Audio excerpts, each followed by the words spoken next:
ফিরে এলাম বিরতির পর। ইরান ইসরায়েল যুদ্ধে ক্ষয়ক্ষতি হয়েছে দুপক্ষই, কিন্তু ইসরায়েল এর আগে এত বড় প্রতিরোধের মুখে আগে কখনো পড়েনি। তেল আভিবের একাধিক জায়গা গুড়িয়ে গিয়ে কার্যত ধ্বংসস্তূপে পরিণত হয়েছে।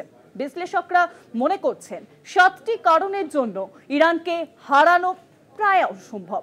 7টি কারণের জন্য ইরানকে হারানো প্রায় অসম্ভব। এই যে ইরান ইসরায়েলের যুদ্ধ ছিল, সেই যুদ্ধে কিন্তু ইরান কার্যত ইসরায়েলের রাজধানী তেল আভিভ একেবারে ধ্বংসস্তূপে পরিণত করেছে, এবং 7টি কারণের জন্য ইরানকে হারানো কার্যত অসম্ভব। আর এ বিষয়ে আরো জানবো, এখন নিউজরুমের সঙ্গে রয়েছেন আমাদের প্রতিনিধি নিমাই পান্ডা। নিমাই, আমরা যেভাবে দেখেছি যে ইরান ইসরায়েলের যে যুদ্ধ পরিস্থিতি অব্যাহত ছিল, ইরান যেভাবে ইসরায়েলের উপর ক্রমাগত হামলা চালিয়েছে এবং ইসরায়েলের রাজধানী তেল আভিভ এর জেরে কিন্তু ধ্বংসস্তূপে পরিণত হয়েছে, কিন্তু ইরানকে প্রতিহত করা কিন্তু কার্যত সহজ নয়।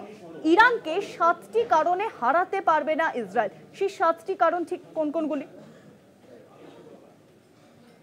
দেখো, 7টি রহস্যময় কারণ রয়েছে শুভাঙ্গী, এবং বিশেষ করে যে তেল আভিভ বা ইসরায়েল, তাদের দেশ যতদিন তৈরি হয়েছে বা গঠিত হয়েছে, প্রথমবার এমন প্রত্যাঘাতে তারা ক্ষতবিক্ষত, এবং এই ধরনের প্রত্যাঘাত কেউ কখনো করেনি ইসরায়েলকে।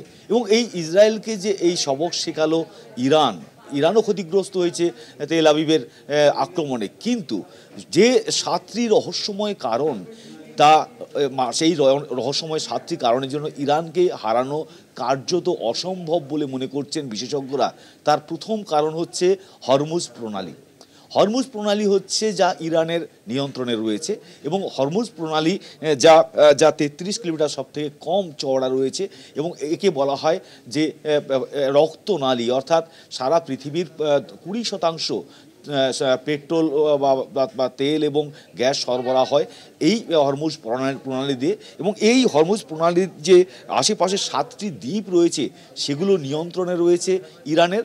তার পাশাপাশি ইরান কিছুদিনের আগে তাদের সংসদে বিল পাস করিয়েছে যে কোনো সময় তারা এই প্রণালী বন্ধ করতে পারে, এবং যে কোনো সময় কোনো যুদ্ধ পরিস্থিতি তৈরি হলে তারা কিন্তু হুমকি দেয় যে কোনো সময় এই প্রণালী বন্ধ করে দেবে তারা। আর যদি বন্ধ করে দেয়, তাহলে কিন্তু ইউরোপ, এশিয়া এবং আফ্রিকার বিভিন্ন দেশ তারা মারাত্মকভাবে ক্ষতিগ্রস্ত হবে এবং মুদ্রাস্ফীতি বাড়তে পারে। প্রথম কারণ হচ্ছে যে হরমুজ প্রণালীর নিয়ন্ত্রণে থাকা ইরানের একটা বড় কারণ তাদেরকে হারানো কঠিন। এবং দ্বিতীয় কারণ যা বলা হচ্ছে, সেটা হচ্ছে 3টি মহাদেশের সংযোগ স্থলে রয়েছে এই ইরান। 3টি মহাদেশ বলতে এশিয়া মহাদেশ, ইউরোপ এবং আফ্রিকা মহাদেশ, এবং তার পাশাপাশি এর উত্তরে রয়েছে যে কাস্পিয়ান সাগর, এবং দক্ষিণে রয়েছে পারস্য উপসাগর এবং ওমান উপসাগর। এর পাশাপাশি এই যে জিও পলিটিক্যাল যে পরিস্থিতি, তার যে অবস্থান, এবং তার পাশাপাশি ইরান কিন্তু গত 500 বছর ধরে এই যে সীমারেখা, একই সীমারেখা বা সীমান্ত নিয়ে তারা টিকে রয়েছে, যা পৃথিবীতে খুব কম দেশের রয়েছে, যে গত 500 বছর ধরে তার কোনো পরিবর্তন হয়নি, ভেঙে দুটুকরো হয়ে যায়নি, বা কোথাও তার দখলদারি শুরু হয়নি। ফলে ইরানের এটা একটা বড় শক্তি, এবং এই বড় শক্তি হচ্ছে, আর সবথেকে বড় কথা, ইরান কিন্তু আনপ্রেডিক্টেবল।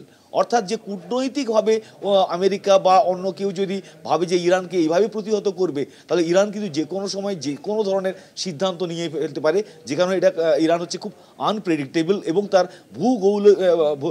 ভৌগোলিক যে অবস্থান এবং তার যে সীমারেখা, সেটা নিয়ে সে এমনভাবে 500 বছর ধরে অবস্থান করছে যে অন্যান্য দেশের বা মহাদেশের কাছে অত্যন্ত গুরুত্বপূর্ণ সংযোগস্থল ইরান। এবং 3 নম্বর কারণ হচ্ছে ক্ষেপণাস্ত্র এবং ড্রোন। এবং এরা হচ্ছে উন্নত ক্ষেপণাস্ত্র। আমরা দেখলাম যে ইসরায়েলের সঙ্গে ইরান যেভাবে একের পর এক হাইপারসোনিক ব্যালিস্টিক মিসাইল তারা সামনে আনলো এবং তা উৎক্ষেপণ করলো, এবং প্রতিহত করতে ব্যর্থ হলো ইসরায়েল। এবং এরা খুব সস্তায় ড্রোন তৈরি করে। রাশিয়া ইরানের তৈরি ড্রোন ব্যবহার করেছিল যখন এখনও চলছে যদিও এই যে ইউক্রেনের সঙ্গে যুদ্ধ, এবং তাদের সফল হয়েছে রাশিয়া। ফলে এদের যে এই অস্ত্র তৈরি করা, নিজস্ব অস্ত্র তৈরি করা, অন্যের উপর নির্ভর না করা, এবং তার জেরে নিজেদেরকে শক্তিশালী হিসেবে প্রমাণিত করা, এটা হচ্ছে 3য় রহস্যময় কারণ ইরানকে কেন হারানো কঠিন বা হারানো যাবে না। 4র্থ কারণ হচ্ছে পাহাড় এবং মরুভূমি নিয়ে এক প্রায় দুর্গের মতো এই দেশটি অবস্থান করছে। এর পশ্চিম এবং দক্ষিণ দিকে রয়েছে জাগ্রস পর্বতমালা, এবং উত্তরে রয়েছে আরব্রোজ পর্বতমালা, এবং যদি এই দুইটি পর্বতমালা একেবারে সীমান্ত জুড়ে রয়েছে, যার কারণে কিন্তু রীতিমতো যেন চারদিকে দুর্গ রয়েছে, দুর্গের যেরকম যেরকম চারদিকে ঘেরা থাকে, সেরকম এই পর্বতমালা, দুটি পর্বতমালা দিয়ে ইরান ঘেরা। যদি কেউ টপকে এখানে ঢুকতেও পারে, তাহলে যে যে রুথ মরুভূমি রয়েছে তার যে তাপ, তাতে কিন্তু কেউ সহজে টিকে থাকতে পারবে না। ফলে একে আক্রমণ করতে যাওয়াটাও এই যে ভৌগোলিকভাবে পাহাড় এবং মরুভূমির যে দুর্গ তৈরি হয়েছে প্রাকৃতিকভাবে, তার জন্য খুব কঠিন, যে কারণে ইরানকে হারানো কঠিন। এবং এরপর হচ্ছে যে 5 নম্বর কারণ, যেটা হচ্ছে গ্যাস এবং তেল উৎপাদন ইরান করে, এবং যা পৃথিবীর অনেককে তারা সরবরাহ করে।